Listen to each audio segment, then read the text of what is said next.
There are moments when a single sentence can move through the soul like a silent bolt of lightning. And today, I offer you one of them. There are 2 words Jesus is whispering to you right now, and if you truly hear them, your inner light will begin to shine again. But let me ask you something profoundly simple, yet deeply transformative. If you could hear only 2 words from Jesus at this very moment, 2 words capable of rekindling everything inside you that feels faded, would you recognize them? We live in days when the soul retreats, as if fearing the cold winds of existence. The light that once pulsed with vibrancy grows dim, fragile, almost extinguished. It's like standing before your own heart and watching it beg for a breath you still don't know how to give. There is a silence that weighs, a void that echoes, questions that stubbornly refuse to find answers. And yet, something within us persists, a faint, stubborn glimmer, almost like a thread of gold hidden beneath ashes. Maybe you've felt it. Maybe, on long nights, you've sensed that despite everything, something inside you refuses to die. The human condition is fragile. We are made of flesh, memories, falls, and attempts.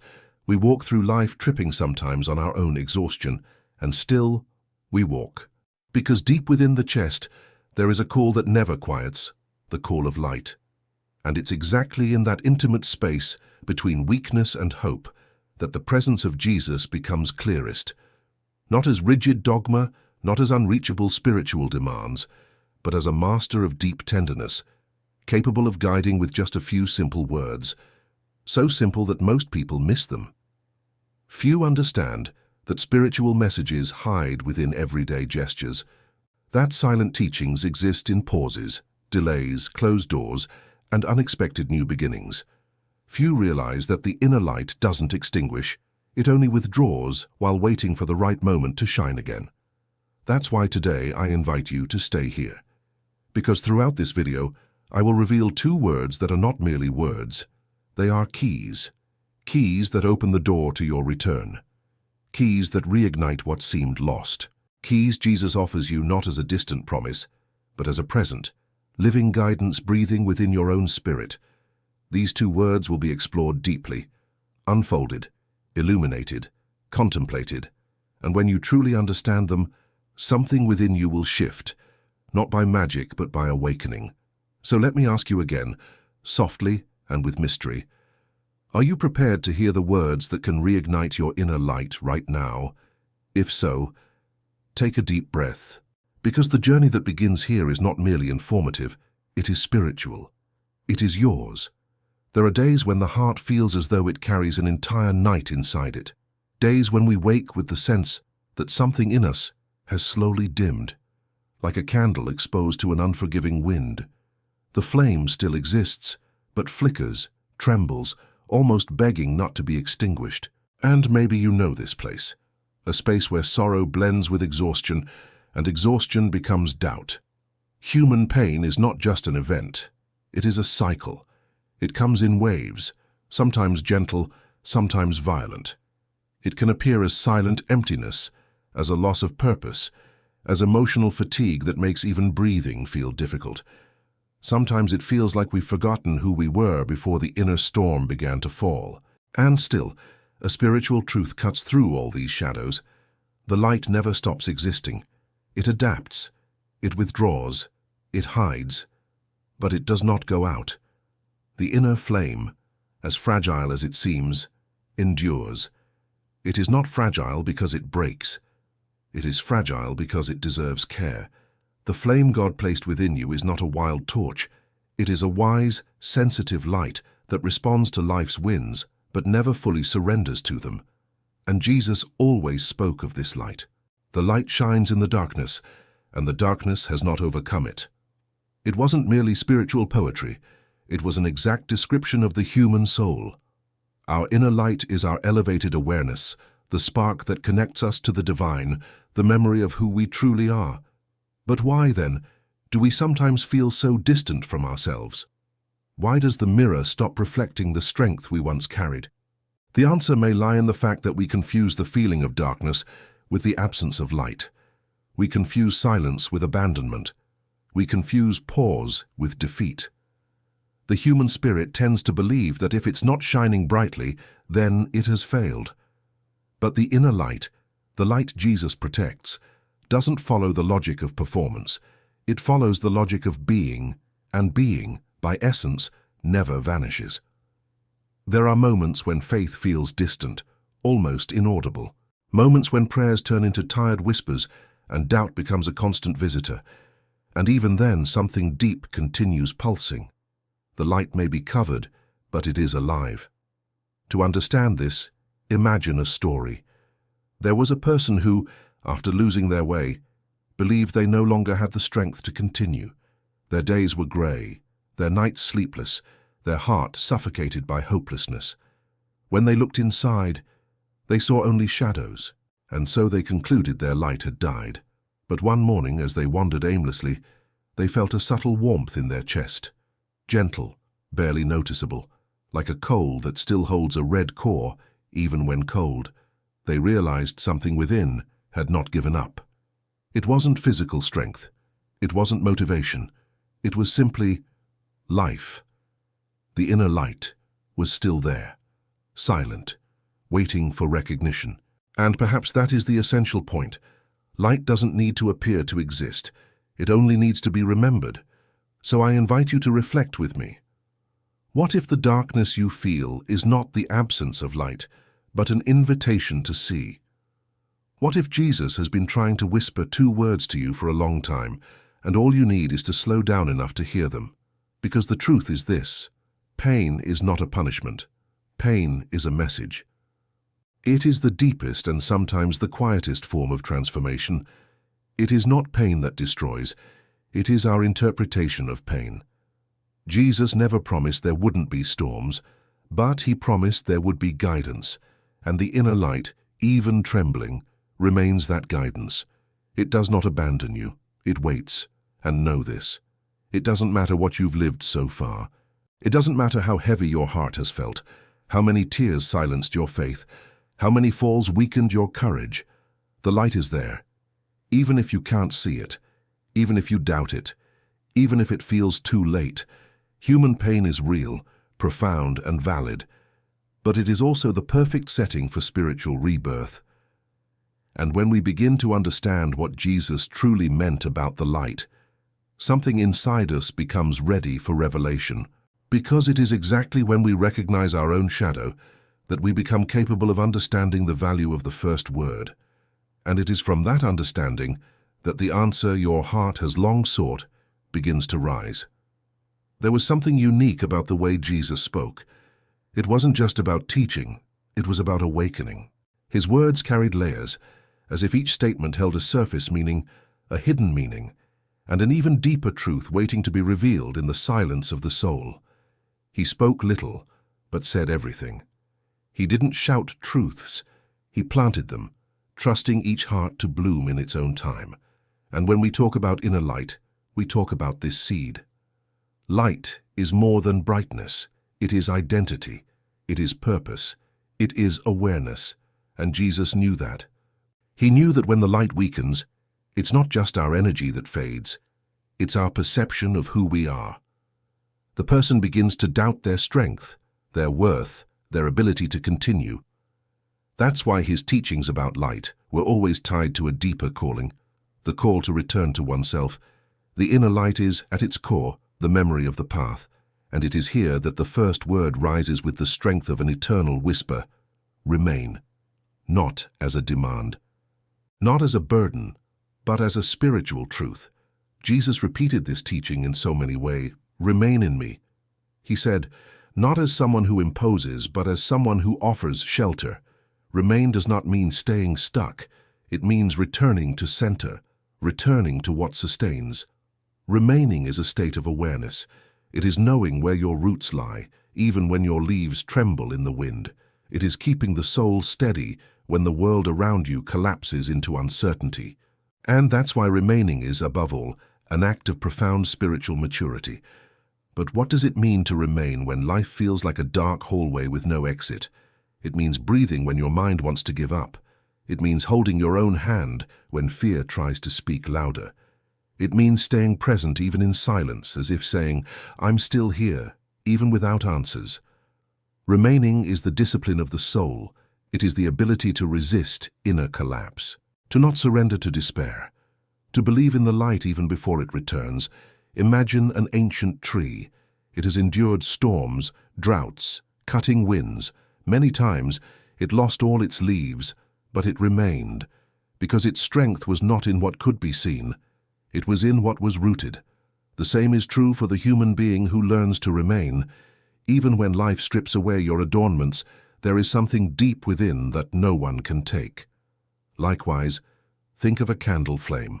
It flickers, it weakens, it seems ready to say goodbye, but it remains, because its essence is light, and light, even fragile, insists on existing. Remaining is this kind of spiritual insistence. It is not stubbornness, it is wisdom. It is choosing to continue when everything inside begs for pause. It is choosing to trust when nothing around you feels trustworthy. It is choosing to believe in your own light, even when it's hidden. Remaining is the door through which transformation begins. It sustains you until life warms again. It creates the inner stability from which new cycles emerge. But remaining is not passive. Remaining is active. It is an internal decision renewed every morning. Here's an example. Imagine someone at their limit. Unemployment, broken relationships, emotional exhaustion. They look around and see no way out. They think about giving up, almost do. But one night before bed, something simple happens. They decide to remain, just that. They decide they will not abandon themselves. They don't know how they'll continue tomorrow, but they choose to continue. And that quiet, almost invisible decision changes everything, because the next day they rise with 1% more courage, then 2%, then 5%. And within weeks, life begins to reorganize, not because the world changed, but because they remained long enough to give the light space to return. That is how remaining works. It does not create external miracles. It creates internal ones. It sustains you until the wind shifts. It preserves what is essential as the storm passes. And maybe you are at that point today, where everything asks you to stop, but something within still breathes, still resists, still whispers, remain. Remaining also carries questions that echo inside the soul. What does it mean to remain in love when you feel wounded? What does it mean to remain in faith when no signs appear? What does it mean to remain in yourself when even you doubt who you are? These questions do not require immediate answers. They require presence, because remaining is this, not running from your vulnerability. And as you remain, something extraordinary happens. You begin to grow stronger without noticing. It's like a spiritual muscle. Each moment of remaining is a form of training. Each moment you choose to stay is a victory. It's the soul telling itself, I am not finished. This is not the end. Remaining is the first key to rekindling the inner light, because light needs space and constancy to grow. It needs someone who won't give up on it. It needs you. And when this decision takes root, the heart naturally awaits the second word. After all, remaining sustains you. But another word moves you, a word that brings action, renewal, rebirth, a word that turns stability into a path. That word will be revealed next. And once you understand it, you will see how the spiritual cycle completes itself. There comes a moment in the spiritual journey when remaining is no longer enough.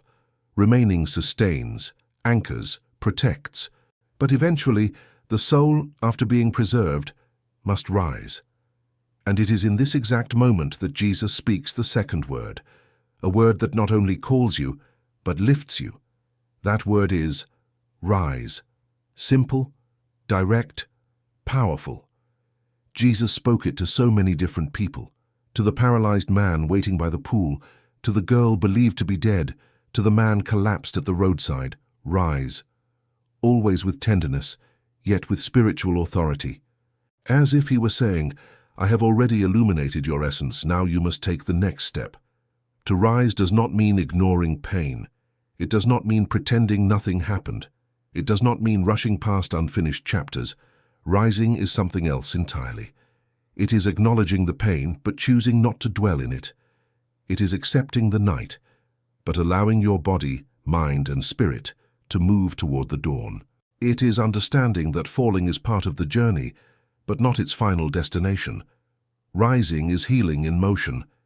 If remaining is the root that sustains you, rising is the sprout that breaks through the dark soil toward the light. And this movement requires courage. Not grand, heroic courage, but the quiet, almost invisible courage of someone choosing to try again. Think of a buried seed. The darkness around it is not punishment. It is preparation. But there comes a moment when the seed must split its own shell, push through the heavy soil, and surpass limits it never imagined.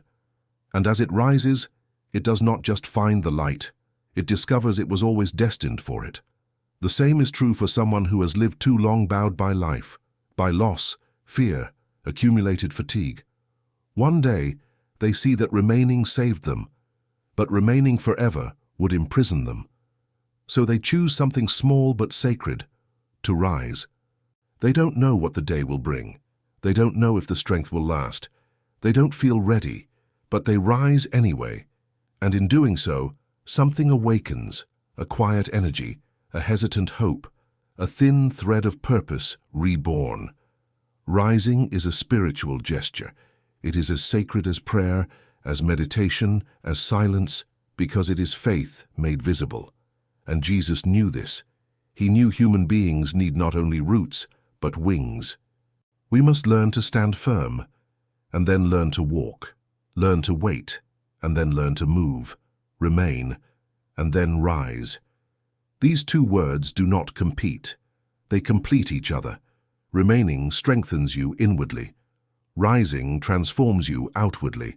One prepares the ground, the other begins the rebirth. And when these two forces come together, stability and motion, grounding and courage, your inner light does not merely return, it expands, it becomes clearer than before. It illuminates paths once invisible. So now I ask you, with the same tenderness Jesus would ask, what within you is ready to rise today? What within you has remained alive, waiting for your first step? Rising does not require perfection, only presence, only the willingness to whisper to yourself, I can try again. And little by little, life reorganizes. The spirit lifts, light returns, and what once weighed you down now becomes part of your strength. Remaining sustained you. Rising will transform you. And in the next step of this journey, we will bring these two words together to understand how, combined, they reignite the inner light in a way nothing else can. When we look at remain and rise, we begin to see that these two words are not merely spiritual suggestions. They are complementary movements of the soul. It's as if Jesus placed in them two aspects of life itself, the silence that steadies and the gesture that renews. Remain stabilizes the heart. It is the inward act of not losing yourself. When you remain, your soul finds roots, depth, safety. Remaining protects you from scattering, from despair, from emotional self-abandonment. It is the anchor that keeps your light from dissolving in the world's chaos. Rise awakens action. It is the moment when the soul, once grounded, chooses to bloom. When you rise, life begins to move again. You rediscover direction, strength, purpose. Action reignites the light that has been resting within you, not as a reflection, but as a living flame. Together, these two words create a complete spiritual motion. First, you remain to find yourself. Then you rise to be reborn. And it is in this dance between root and movement that your inner light rebuilds itself with maturity, clarity, and truth. Spiritual logic is simple, yet profound. Remain protects rise, rekindles. And so, Jesus doesn't offer these words as quick fixes, but as daily pathways, paths that invite you to return to your center, then walk forward with purpose. Now, with this understanding, you are ready to learn how to apply these two words in everyday life, not only as spiritual ideas, but as real gestures of daily transformation. When words carry spiritual power, they stop being concepts and become practices. And that is exactly what Jesus taught. Through small gestures, simple acts, everyday movements that transform the spirit without grand speeches. The same is true for remain and rise, for your inner light to return in a lasting way. These words must live in your daily life, not only in theory. Remaining can begin with the breath. Breathing consciously is a powerful spiritual act. When you inhale slowly and release the air softly, you tell your body, "I am here." You remain first in your own breath.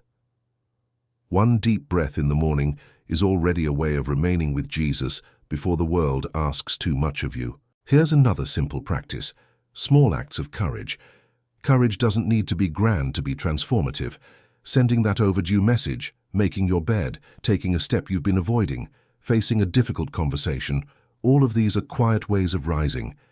And every small act becomes a brick in building a stronger soul. Simple decisions strengthen faith, too. Choosing silence when your mind demands shouting. Choosing peace when the world offers conflict. Choosing to move slowly when everything around you demands speed. These choices are spiritual practices. They are ways of remaining in what is true. Introspection also helps rekindle the light. You can take a few minutes at the end of the day to ask yourself, when did I remain today? When did I rise today? These two questions create a spiritual map. They show where your light shone, even quietly, and where it still needs care. Introspection is an intimate meeting with Jesus inside you. Not outward, but inward, silent and profound. And always connecting everything back to the two words, remain in truth, even when the world tries to pull you away from it. Rise after each fall, even when life feels heavy. To help, try a spiritual visualization. Close your eyes and imagine a small flame within you.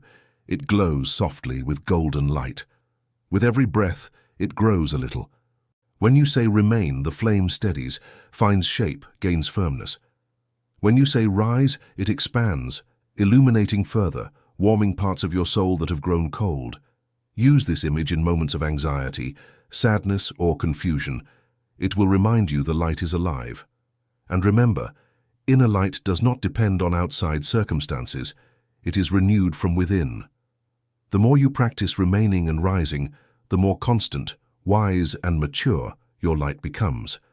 It's in this daily movement that Jesus' teaching comes alive, not as ideas but as transformation.